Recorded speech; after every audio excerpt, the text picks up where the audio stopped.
샬롬, 하나님과 동행하는 새벽기도회 달라스 임마누엘 교회 권성철 목사입니다. 오늘도 하나님과 동행하며 풍성함을 누리시는 저와 여러분이 되시길 주님의 이름으로 축복합니다. 오늘 말씀은 역대하 14장 9절에서 15절까지의 말씀입니다.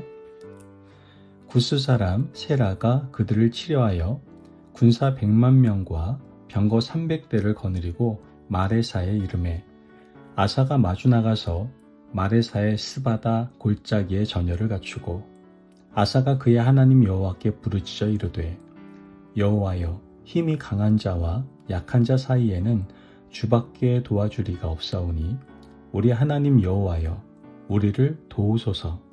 우리가 주를 의지하오며 주의 이름을 의탁하옵고 이 많은 무리를 치러 왔나이다.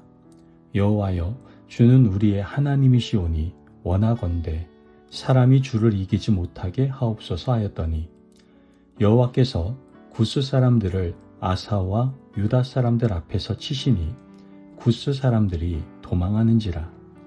아사와 그와 함께한 백성이 구스 사람들을 추격하여 그랄까지 이르매 이에 구스 사람들이 엎드러지고 살아남은 자가 없었으니 이는 여호와 앞에서와 그의 군대 앞에서 패망하였음이라. 노략한 물건이 매우 많았더라. 여호와께서 그랄 사면 모든 성읍 백성을 두렵게 하시니 무리가 그의 모든 성읍을 치고 그 가운데 있는 많은 물건을 노략하고 또 짐승 지키는 천막을 치고 양과 낙타를 많이 이끌고 예루살렘으로 돌아왔더라. 아멘. 하나님의 말씀입니다. 여러분, 오늘 하루를 시작하면서 마음에 먼저 떠오르는 것이 있을 겁니다. 해야 할 일, 해결되지 않은 관계, 경제적 부담, 건강에 대한 염려, 미래에 대한 불안. 어떤 날은 그것들이 마치 감당할 수 없는 군대처럼 느껴질 수도 있죠. 눈에 보이지 않아도 우리의 영혼을 포위하는 것 같습니다. 오늘 본문은 실제 전쟁 이야기입니다. 그런데 하나님은 이 전쟁을 통해 우리 삶의 가장 현실적인 질문을 던지고 계시죠. 너는 지금 누구를 의지하고 있느냐? 문제의 크기보다 더 결정적인 것은 바로 의지의 방향이다라는 것을 알려주고 있는 겁니다. 유다 왕 아사는 비교적 안정된 시대를 맞았습니다. 그는 우상을 제거하고 여호와를 찾게 하고 성읍을 견고히 했죠. 그런데 신앙의 길에는 늘 한 가지 특징이 있습니다. 평안 다음에 뭐가 와요? 시험이 오기도 한다는 것이죠. 오늘 본문을 보면 구스 사람 세라가 큰 군대를 이끌고 쳐들어옵니다. 성경은 그 군대를 100만 명과 병거 300대로 묘사를 하고 있죠. 당시 기준으로 보면 정말 압도적인 수입니다. 아사는 군대를 정비해 맞서 나가지만 결정적인 장면은 전술회의가 아니라 뭡니까?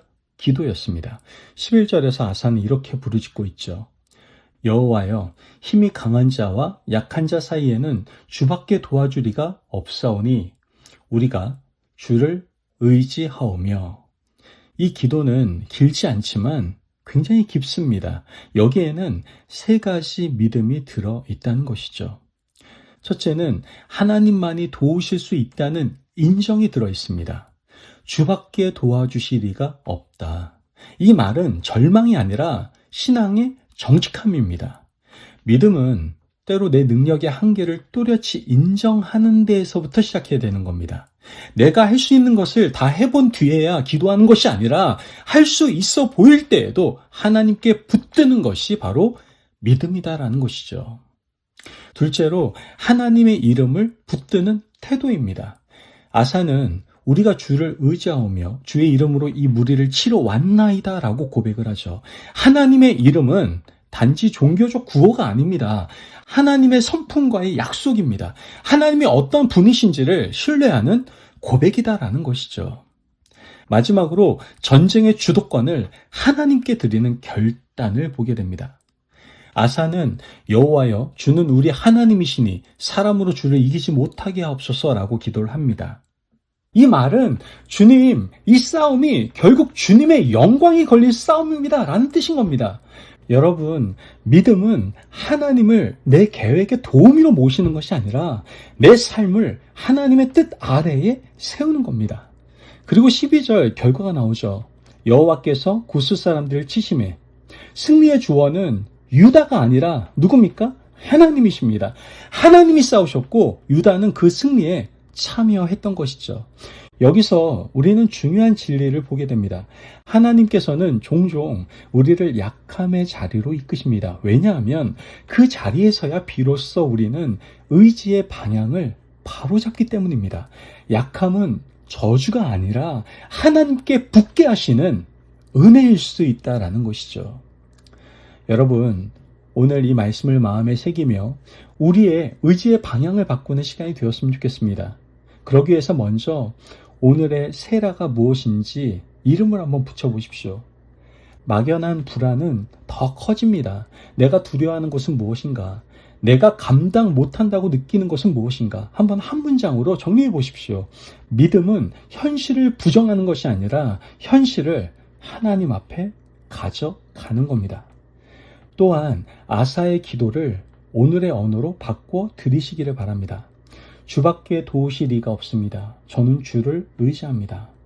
이 짧은 고백을 통해서 의지의 방향을 고정할 수 있는 저와 여러분이 되시기를 바랍니다. 마지막으로 내가 할 일을 하되 결과의 주권은 누구에게? 하나님께 맡기십시오. 아사는 군대를 정비했고 전장으로 나갔습니다. 믿음은 무책임이 아닙니다. 할 일을 미루지 않습니다. 다만 결과를 붙잡고 불안에 매이지 않는다는 것이죠. 오늘 해야 할 한 가지를 한번 정해보시고 기도를 시작하시기를 바랍니다. 주님, 제가 순종할 몫을 하겠습니다. 승리는 주님의 몫입니다. 여러분, 오늘 본문은 분명히 말하고 있습니다. 싸움의 크기가 아니라 의지의 대상이 결과를 결정한다고 말해주고 있습니다. 우리의 세라가 아무리 커 보여도 하나님은 힘센 자와 약한 자 사이에서 역사하시는 분이십니다. 내가 약하다고 느끼는 바로 그 자리에서 하나님은 자신의 능력을 나타내시는 겁니다. 오늘 하루 문제를 바라보는 눈을 잠시 거두고 주님을 바라보십시오. 그리고 이렇게 고백하십시오. 주밖에 도우실 이가 없습니다. 저는 주를 의지합니다. 그 고백이 저와 여러분의 하루를 지탱하는 믿음의 뿌리가 되기를 주님의 이름으로 축복합니다. 아멘. 기도하겠습니다.